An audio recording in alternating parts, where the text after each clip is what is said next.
Hi everyone, welcome back to our basically monthly update now. Been busy as we're going to show you here. We really got a lot accomplished here in the last month. Carol's just been a huge help. Riveting, we're going to show you some new things we tried on building this one versus other ones. As I mentioned in some of the prior videos, new tools, new things to try out there. So we're doing just that. We're going to talk about a few of them on this video.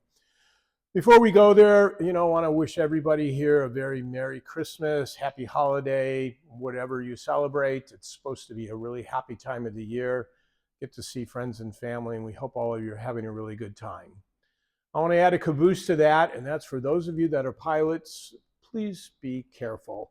It's, that time of the year where weather changes really quickly, and the nights are shorter. Night can creep up on us sooner than expected sometimes, especially if there's cloud cover and the sun goes down. We just lost a very close friend here a week ago. Night flight, looks like it may have been a fuel issue. Whatever the reason, it doesn't matter. A very close friend is no longer with us or his family and friends, and it hits pretty hard. So, just please pay attention. We know many of you out there personally, and we care about all of you that are watching us. So please take that for what it's worth, okay? It's tough when you lose somebody. It's about up to 13 for us now, and it doesn't get any easier, nor do we want it to. So that being said, on to some happier things. We're going to talk a little bit about where we're at. So if you look behind me here, we've actually made a lot of progress with wings, I think, since the last update. I don't think we showed any of this on the last update. The spars are a lot of work. This is a slow build, remember. So we've got a bazillion nut plates we had to put on where the fuel tanks attach, plus countersink all these spars, and then flute and prepare all these wing ribs and prime them, as I mentioned. We're priming everything on the inside. So that was all done, and then I convinced Carol to help me rivet. So it was easy for me to do some of the stuff like getting ribs riveted to the spar kind of thing, but it's kind of hard to do this. And one of the things we wanted to try this time was some back riveting. I may have mentioned that in one of the prior videos. Back riveting can give you a really nicer flat surface, which makes the wings look nicer since you're looking at them all the time, and maybe even reduce some drag, who knows. But show you what we did on that here. We'll come over this way and show you some tools. So typical riveting, what we do, the wings are countersunk rivets. So it's what's called a mushroom set that goes into the rivet gun. And we rivet, you put the rivet into the skin and then put this against it. And then on the back side, which would be inside the wing on the rivet, you typically use a bucking bar. In this case, a nice tungsten bucking bar. These things are really nice and heavy and do a wonderful job and get into some tight places. Cleveland Aircraft Tool is a good choice for these. I'm finding they're heavy though. Boy, my fingers get tired by the end of the day, but they certainly are wonderful. What happens when you're using this mushroom set is you can get a little bit of a dimple in the rivet when you're setting it. It just doesn't come out as nice and flat. So we tried something differently this time. Carol was open to that. It worked very well.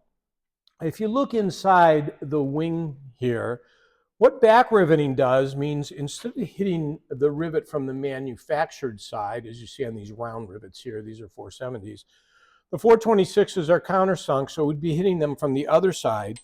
Cleveland produces this really nice 12-inch back riveting tool. So this goes in your riveting gun, like such, okay? And you use about the same air pressure, 30, 35 pounds. And then you can see with this long extension, we can get in right onto the rivets. I don't know if we need some light on that so it shows. I'm going to add some light. And then this sets right against the rivet, and you just squeeze the gun from this side with somebody on the other side, namely me, using a back rivet bucking bar. So this now goes against the outside surface of the wing, and there's only a few words we say to each other while we're doing this, and that's go, stop, more, or oh, no, okay. Very few of those. We actually only drilled out a few rivets, which was pretty exciting. So you're going to do that. You set, I don't know, we easily set 1,000 or more rivets here doing these wings. But if you come around here to this side, you know, we'll show you. It came out really, really nicely. We got really nice flat rivets. Again, this is the bucking bar that goes on this side. So it's a little larger than the rivet spacing. So we'll put clecos at every third rivet. So at least 2 rivets in there, and go ahead and set 2 rivets, only setting one at a time, but there's room for the bucking bar to get centered on them. And as per the instructions, when you do the wings, you kind of start in the middle and work out to each side.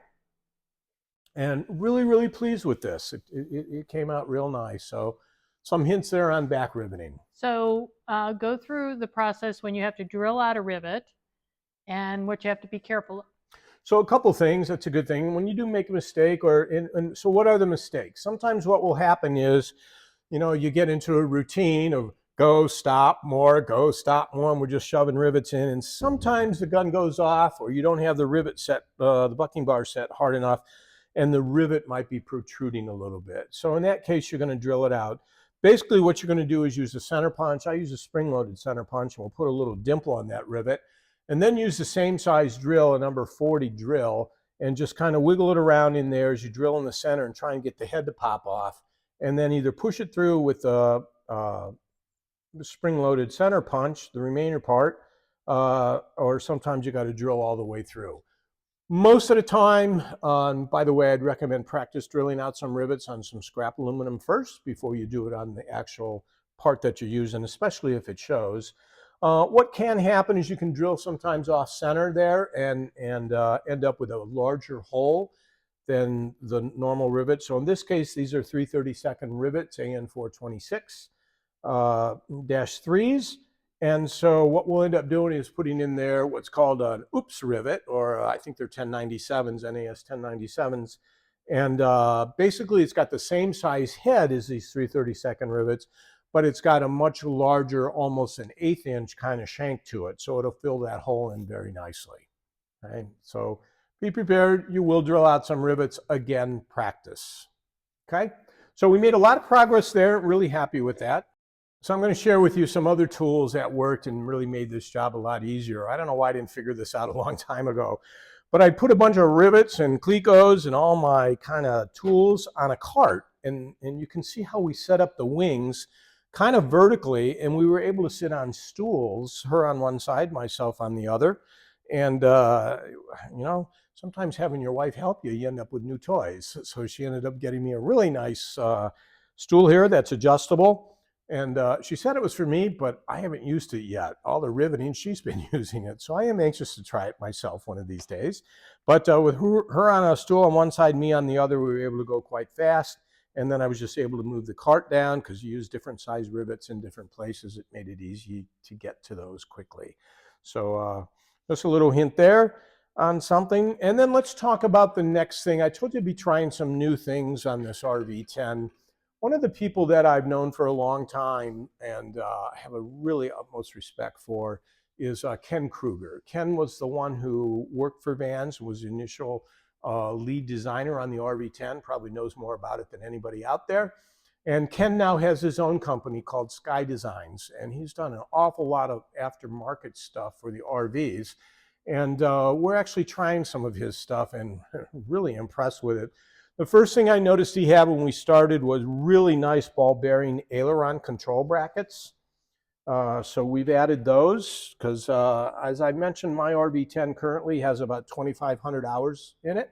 So we are seeing some of the wear spots, and normally this just has a, you know, a hole in a steel bracket with a bolt in it, and we're seeing some wear there. So this should be nice and make it a lot smoother. So no big deal there. But the thing that I really wanted to try that Ken does, you know, we travel to Alaska, and fuel is one of my main concerns up there because, as I've mentioned, we can go sometimes 2-3 hours and have to turn around. And you don't want to be forced into bad decisions because you don't have enough fuel on board.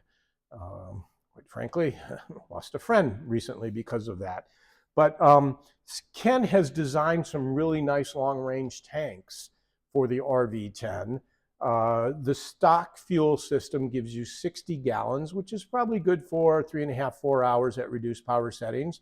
But with his extended range tanks, they only go out 2 extra bays, gives you a total fuel capacity now of 83 gallons.